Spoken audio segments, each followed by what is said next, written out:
त्यानंतर मासिक श्राद्ध, त्यानंतर भरणी नक्षत्रावर त्याचं पुन्हा संपुटीकरण, एकत्रितकरण, त्याला पितृलोकाची प्राप्ती, आणि त्यानंतर हे जे आहेत 15 दिवस ज्याला पितृपंधरवडा आपण म्हणतो, त्यामध्ये काय ते सगळे जे आहेत आपले पितर कुठे असतात? यमलोकी. त्या ठिकाणी असणारं जे पितर लोक आहे त्या ठिकाणी राहतात, आणि तिथून मग या 15 दिवस आपापल्या जिथे जिथे त्यांचे संबंध आहे त्या ठिकाणी ते सर्वजण येतात. आणि म्हणून आपण त्या त्या तिथीला पितृपक्षामध्ये कधी श्राद्ध करावं तर पितृपक्षामध्ये ज्या तिथीला ते गेलेले आहेत त्या तिथीलाच त्यांचं श्राद्ध करावं.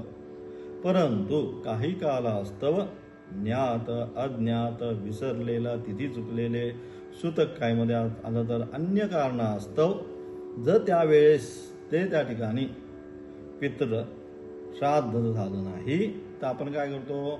आता येणारी जी आहे शेवटची, त्याला आपण काय म्हणतो? सर्व पितृ अमावस्या. त्या सर्व पितृ अमावस्याला काय करतो आपण? असे असणारे हे सगळे ज्ञात अज्ञात विसरलेले, तिथी चुकलेले, त्या सर्वांचा आपण काय करतो? सर्वांसाठी म्हणून सर्व पितृ, सर्वांसाठी, सर्व जे पितर आहेत आपले त्या सर्व पितरांसाठी काय होतं? ते लागू पडतं त्या ठिकाणी.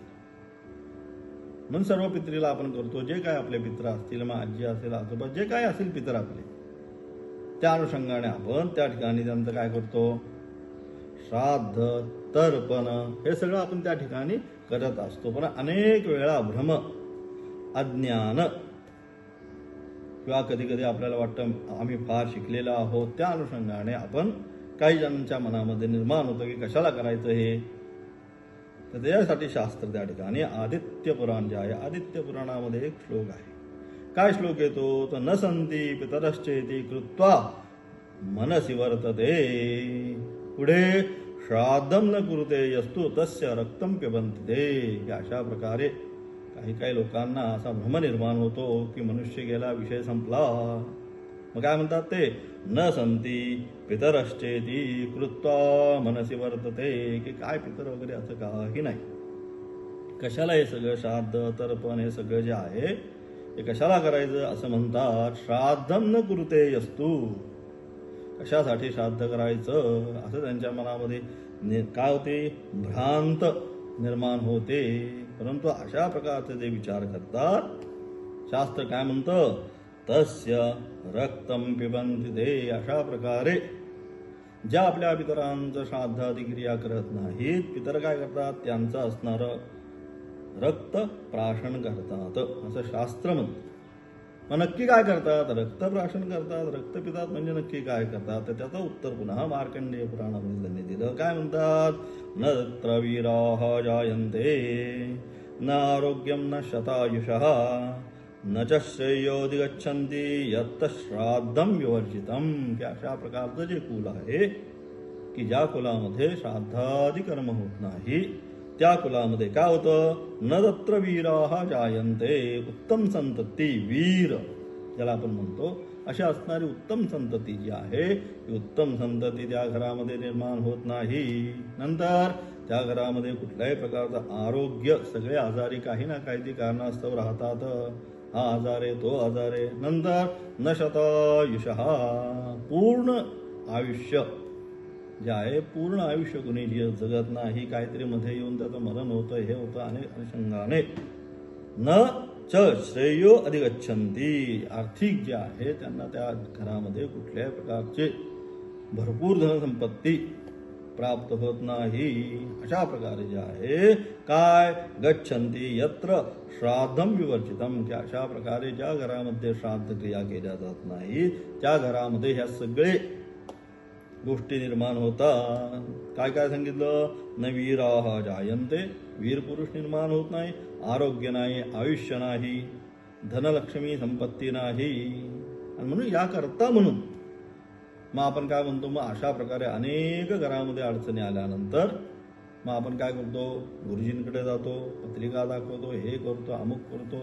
मग गुरुजी आपल्याला म्हणतात घरामध्ये काय पितृदोष आहे, मग त्या अनुषंगाने त्याच्यासाठी पुन्हा काही ना काहीतरी तिथं सांगितलेला उपाय आपण करत असतो. पण हा साधा आणि सोपा उपाय पितृपक्षामधला. आणि हाच जो प्रश्न आहे, हाच प्रश्न अर्जुनाचा सुद्धा गीतेत आहे. काय लुप्तपिंडोदक क्रिया हा सांगितलं.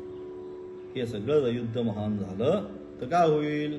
लुप्त पिंड उदक क्रिया, पिंडाला उदक देण्याची असणारी प्रक्रिया जी आहे ती लुप्त होऊन जाईल. मग काय होतील?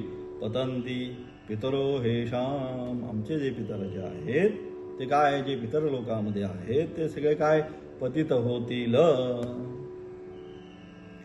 म्हणून काय, या सगळ्याच्या अनुषंगाने प्राचीन कालापासून हा जो श्राद्ध तर्पणादी जो विधी आहे हा आपल्याकडे या ठिकाणी सांगितलं. या शास्त्राधारे नैमित्तिक कर्म, नित्य नैमित्तिक निमित्ताच्या अनुषंगाने केलंच पाहिजे.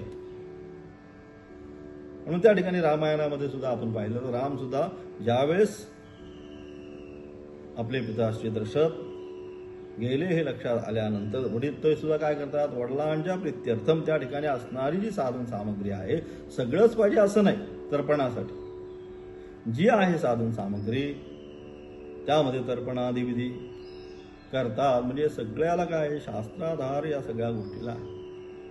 म्हणून काय केलं पाहिजे आपण, हे सगळं जे काय आहे हे सगळं काय आपण मागच्या पाठात सांगितलं सगळी कृतज्ञता आहे आपल्यामध्ये. आता जे काय आहे गुण ज्ञान धन संपत्ती आरोग्य कोणाचं आहे? हे आपल्या पितरांकडनं प्राप्त झालेली संपत्ती आपल्याला. आणि म्हणून त्याकरता म्हणून असणारी कृतज्ञता त्यांच्याबद्दल व्यक्त करण्याकरता म्हणून काय करतात, म्हणून श्राद्ध हे करायचंच आहे. त्याच्यामध्ये कुठल्याही प्रकारचा एक्सक्यूज नाही. त्या बदल्यात आम्ही काही करतो, त्या बदल्यात काही नाही, तर्पणच आहे तिथं. ते जे पिंड आहे त्याला पाणी देणंच आहे, त्यानेच ते तुष्यंती. त्या बदल्यात पर्याय त्याला काही नाही, पर्याय तेवढा एकच आहे. आणि म्हणून अशा प्रकारे त्यांचं तर्पण केल्यानंतर काय होणार आहे, ते संतुष्ट आपणास होणार आहे. आणि मग काय होणार, आशीर्वाद मिळणार. आणि त्या आशीर्वादाने जे इतर सगळे काय आम्हाला जे वाटतात, हे प्रश्न आहेत ते प्रश्न आहेत, त्या सगळ्या प्रश्नांचं असणारं समाधान त्या ठिकाणी. आणि म्हणून अशा अनुषंगाने शास्त्राने काय केलं, हे जे 15 दिवस आहे हे 15 दिवस त्यांच्यासाठी जे पितर आहे त्या पितरांसाठी या ठिकाणी ठेवलेले आहेत. आणि म्हणून अशा प्रकारे या ठिकाणी देहाच्या व्यतिरिक्त असणारं आत्म्याचं अस्तित्व तिथं झालं. पुन्हा अलग लक्षात, हे सुद्धा का च्या व्यतिरिक्त त्याचा